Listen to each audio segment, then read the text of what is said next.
This is kidsplaySoccer.com free soccer drills.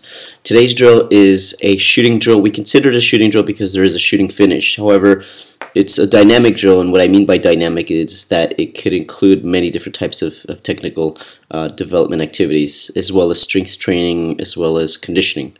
And so what we have here is we have two lines, two groups of kids. They're differentiated by color. They don't have to have a bib as long as there's two different cones, red and yellow here in this case. And you're the coach, you're here, and you have a lot of soccer balls because you're going to need them.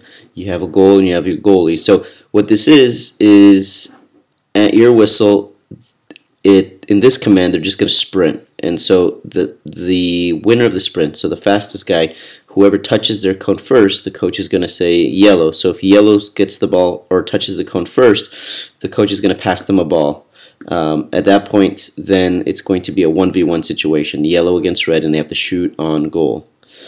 If red would have touched the cone first, then he would have passed him the ball to space here, and it would have been a red ball, and it would have been a 1v1 at that point.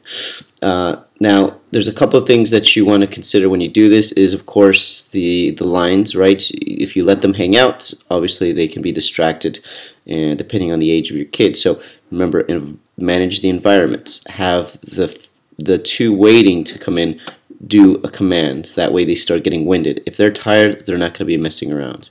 And so maybe they can do push-up position, just stand in push-up position, stand on one leg, right leg or left leg, something that will challenge them a bit before they do the activity.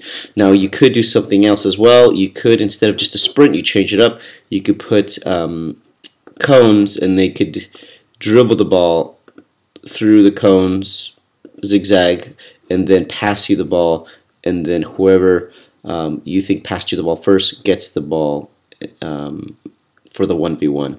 What also you could do is you could add two lines, so you could have two different groups at the same time. That way you make it a 2v2 situation. And so you have two groups right here. So you have one red group, and then you have the other yellow group here, and they both do the same thing at the same time. Whichever one wins, so if this yellow wins, then the yellow gets the ball, and now it's a 2v2 situation. So always change it. Be creative in how you create the drills and how you progress them, because it's all about progression.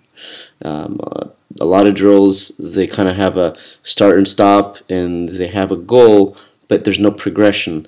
The best drills out there are simple in the way that you could progress them to make them difficult. And in this situation, there's endless ways of progressing this. 2v1, 2v2, 1v1, sprint to the cone, dribble, zigzag through it, hop through it, jump through it, whatever you would like. Remember, you are the facilitator. All you're doing is managing environments. Okay, so make sure you manage the environment well, so that you push the players to the point, so they're challenging themselves, but you're creating an environment of success. That's what you want. If it's not a successful environment, these players are not going to develop fast. So again, go to our website, www.kids-play-soccer.com, for more free soccer drills, and go to our coaches forum to ask any questions about this drill or any other drills we have on our website.